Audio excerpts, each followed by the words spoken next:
theborderofamind.com എന്ന വെബ്സൈറ്റിലെ അജ്മലിന്റെ എഴുത്തുകളെക്കുറിച്ചുള്ള നമ്മുടെ ഈ കമന്ററി പരമ്പരയിലേക്ക് നിങ്ങൾക്ക് വീണ്ടും സ്വാഗതം. ഇന്ന് നമ്മൾ ശ്രദ്ധിക്കാൻ പോകുന്നത് അദ്ദേഹത്തിന്റെ language of suitcases unpacking our journeys എന്ന ഒരു ബ്ലോഗ് പോസ്റ്റാണ്. യാത്രകളെയും ജീവിതത്തെയും കുറിച്ചൊക്കെ ചിന്തിപ്പിക്കുന്ന ഒന്നാണല്ലേ? അതെ, theborderofamind.com അജ്മലിന്റെ ഒരു പേഴ്സണൽ സ്പേസ് ആണ്. കുറെ വർഷങ്ങളായിട്ട് അദ്ദേഹം തന്റെ ചിന്തകളും അനുഭവങ്ങളും ചിലപ്പോൾ കലാരൂപങ്ങളും ഫോട്ടോകളുമൊക്കെ പങ്കുവെക്കുന്ന ഇടം. ഈ ബ്ലോഗ് പോസ്റ്റും അതുപോലൊരു ചിന്തയാണ് മുന്നോട്ട് വെക്കുന്നത്. ശരിയാണ്. ഈ പോസ്റ്റിൽ അജ്മൽ വളരെ രസകരമായ ഒരു താരതമ്യം ഉപയോഗിക്കുന്നുണ്ട്. ഒരു എയർപോർട്ടിലെ ലഗേജ് കെറൗസലില്ലേ, ബെൽറ്റിൽ ബാഗുകളൊക്കെ ഇങ്ങനെ കറങ്ങി വരുന്ന സ്ഥലം. അതെ, അത് തന്നെ. അതിന് നമ്മുടെയൊക്കെ ജീവിതയാത്രയുമായിട്ട് ഒരു ബന്ധം കണ്ടെത്തുന്നുണ്ട് അദ്ദേഹം. വളരെ മനോഹരമായ ഒരു രൂപകം. നമുക്കതിലേക്കൊന്ന് കടന്നു നോക്കിയാലോ? ഓ, തീർച്ചയായും. അപ്പോ അജ്മൽ പറയുന്നത് എന്താണെന്ന് വെച്ചാൽ, ഈ ഓരോ സ്യൂട്ട് കേസും ഓരോ ജീവിതകഥയാണ് പേരുന്നതെന്നാണ്. ചില പെട്ടികൾ കാണുമ്പോൾ തന്നെ അറിയാം, നല്ല ഒതുക്കത്തിൽ ഭംഗിയായി പാക്ക് ചെയ്തവ. അത്തരം പെട്ടികൾ കാണുമ്പോൾ യാത്ര ചെയ്ത് നല്ല പരിചയമുള്ള കാര്യങ്ങൾ ചിട്ടയോടെ ചെയ്യുന്ന ആളുകളെ ഓർമ്മ വരും. വർത്തമാനകാലത്തിൽ ശ്രദ്ധിക്കുന്നവർ. ശരിയാണ്.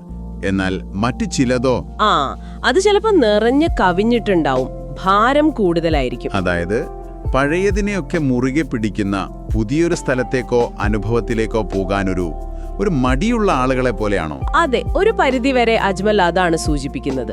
പരിചിതമായതിനെ വിടാൻ ഒരു പ്രയാസം, അജ്ഞാതമായതിനൊരു ഭയം. ഈ ഒരു ലളിതമായൊരു താരതമ്യത്തിലൂടെ അജ്മൽ ശരിക്കും കുറച്ച് ആഴത്തിലുള്ള കാര്യങ്ങളിലേക്ക് വിരൽ ചൂണ്ടുന്നുണ്ട്. പുതിയ നല്ല തിളങ്ങുന്ന പെട്ടികൾ ഒരുപക്ഷെ ആദ്യ യാത്രയുടെ ആ ഒരു പ്രതീക്ഷ, ശുഭാപ്തി വിശ്വാസം, അതാവാം കാണിക്കുന്നത്. എന്നാൽ ഒരുപാട് യാത്രകളൊക്കെ ചെയ്ത് നിറം മങ്ങി പല പാടുകളും വീണ പെട്ടികളോ? അത് കഴിഞ്ഞ കാലത്തെ അനുഭവങ്ങളെ, ചിലപ്പോൾ ചില മുറിപ്പാടുകളെയൊക്കെ ഓർമ്മിപ്പിക്കുന്നുണ്ടാവാം. ഓരോ പെട്ടിയും നമ്മൾ ജീവിതത്തെ എങ്ങനെ സമീപിക്കുന്നു എന്നതിന്റെ ഒരു പ്രതിഫലനം കൂടിയാണല്ലേ? ശരിയാണ്. ഇത് അജ്മലിന്റെ വെബ്സൈറ്റിലെ മറ്റു വിഷയങ്ങളുമായിട്ട് ചേർത്ത് വായിക്കാനും പറ്റും. വ്യക്തിഗത വളർച്ചയെക്കുറിച്ചോ അല്ലെങ്കിൽ ജീവിതത്തിലെ ലാളിത്യത്തെക്കുറിച്ചോ ഒക്കെയുള്ള അദ്ദേഹത്തിന്റെ ചിന്തകളുമായി ഇതിനൊരു ബന്ധം കാണാൻ പറ്റും. ഞാൻ എയർപോർട്ടിൽ പോകുമ്പോൾ ശ്രദ്ധിച്ചിട്ടുണ്ട് ഈ പലതരം പെട്ടികള്. പക്ഷെ അജ്മൽ പറയുന്ന വേറൊരു കാര്യം കൂടിയുണ്ട്. അത് കുറച്ചുകൂടി മനസ്സിൽ തട്ടുന്ന ഒന്നാണ്. എന്താണത്? അതായത് എല്ലാ ലഗേജുകളും അല്ലെങ്കിൽ മനുഷ്യരും തങ്ങളെ സ്നേഹത്തോടെ ഒരു ലക്ഷ്യത്തോടെ ആരെങ്കിലും വന്ന് എടുക്കാൻ വേണ്ടി കാത്തിരിക്കുകയാണ്. പക്ഷെ ചില പെട്ടികൾ അതാരും എടുക്കാതെ ആ കറോസലിൽ തന്നെ ഇങ്ങനെ കറങ്ങിക്കൊണ്ടിരിക്കും. അതെ, അത് ശരിയാണ്. നഷ്ടപ്പെട്ട അവസരങ്ങളെക്കുറിച്ചോ പൂർത്തിയാക്കാതെ പോയ യാത്രകളെക്കുറിച്ചോ ഒക്കെ ഒരു ചിന്ത വരുന്നുണ്ട് അത് കേൾക്കുമ്പോൾ. അതെ, ആരും ക്ലെയിം ചെയ്യാതെ പോകുന്ന ആ പെട്ടികൾ, അതൊരു ശക്തമായ ഒരു ചിത്രമാണ്. തീർച്ചയായും. അപ്പോ ഇവിടെയാണ് ഒരു പ്രധാന ചോദ്യം വരുന്നത്.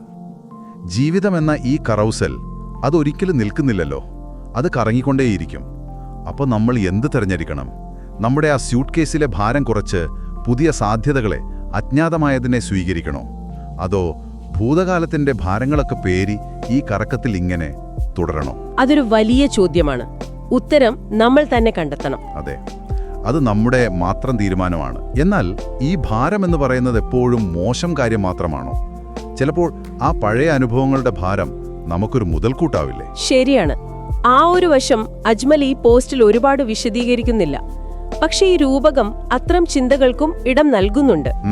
അപ്പോ ചുരുക്കത്തിൽ പറഞ്ഞാൽ, നമ്മുടെ ചുറ്റുമുള്ളവരുടെ ജീവിതയാത്രകളെ, അതായത് അവരുടെ ആ സ്യൂട്ട് കേസുകളെ ശ്രദ്ധിക്കാനും നമ്മുടെ സ്വന്തം ജീവിതയാത്രയ്ക്ക് വേണ്ടിയുള്ള സ്യൂട്ട് കേസ് നമ്മൾ എങ്ങനെയാണ് ഒരുക്കുന്നത് എന്നതിനെക്കുറിച്ചൊന്ന് ചിന്തിക്കാനും അജ്മൽ ഓർമ്മിപ്പിക്കുന്നു.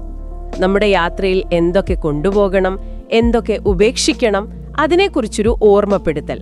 വളരെ ശരിയാണ്.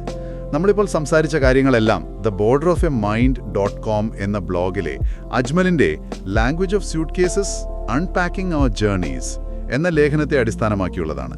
ജീവിതയാത്ര, നമ്മൾ ചുമക്കുന്ന ഭാരങ്ങൾ, അത് വൈകാരികമാവാം, മാനസികമാവാം, പിന്നെ നമ്മുടെ തിരഞ്ഞെടുപ്പുകൾ, ഇതിനെക്കുറിച്ചൊക്കെ ചിന്തിക്കാൻ പ്രേരിപ്പിക്കുന്ന നല്ലൊരു രൂപകമാണ് അദ്ദേഹം ഉപയോഗിച്ചിരിക്കുന്നത്. ഈ പോസ്റ്റ് മുഴുവനായി വായിക്കാൻ താല്പര്യമുള്ളവർക്ക് theborderofamind.com സന്ദർശിക്കാവുന്നതാണ്. അവിടെ അജ്മലിന്റെ മറ്റെഴുത്തുകളും അദ്ദേഹം എടുത്ത ഫോട്ടോകളും പിന്നെ അദ്ദേഹത്തിന്റെ എഴുത്തുകളിൽ നിന്ന് പ്രചോദനം ഉൾക്കൊണ്ട് ചെയ്ത പോഡ്കാസ്റ്റുകളും ഒക്കെ കാണാം, കേൾക്കാം. ശരിയാണ്. പുതിയ ചിന്തകൾക്കും ഒരു പ്രചോദനത്തിനുമൊക്കെ പറ്റിയൊരു ഇടമാണത്. ഈ ചർച്ച അവസാനിപ്പിക്കുന്നതിനു മുൻപ് കേൾക്കുന്ന നിങ്ങൾക്കായി ഒരു ചിന്ത പങ്കുവയ്ക്കട്ടെ. ആവാം. നിങ്ങളുടെ ജീവിതം എന്ന ആ ഒരു സ്യൂട്ട് കേസ് നിങ്ങളൊന്ന് തുറന്നു നോക്കുകയാണെങ്കിൽ അതിലെ ഏത് വസ്തുവായിരിക്കും നിങ്ങളുടെ ഇപ്പോഴത്തെ യാത്രയെക്കുറിച്ച് ഏറ്റവും കൂടുതൽ സംസാരിക്കുന്നത്? ഒന്നാലോചിച്ചു നോക്കൂ. നല്ലൊരു ചോദ്യം. അപ്പോ അജ്മലിന്റെ എഴുത്തുകളെക്കുറിച്ചുള്ള കൂടുതൽ ചർച്ചകളുമായി ഞങ്ങൾ വീണ്ടും എത്താം. അതുവരെ കാത്തിരിക്കുക.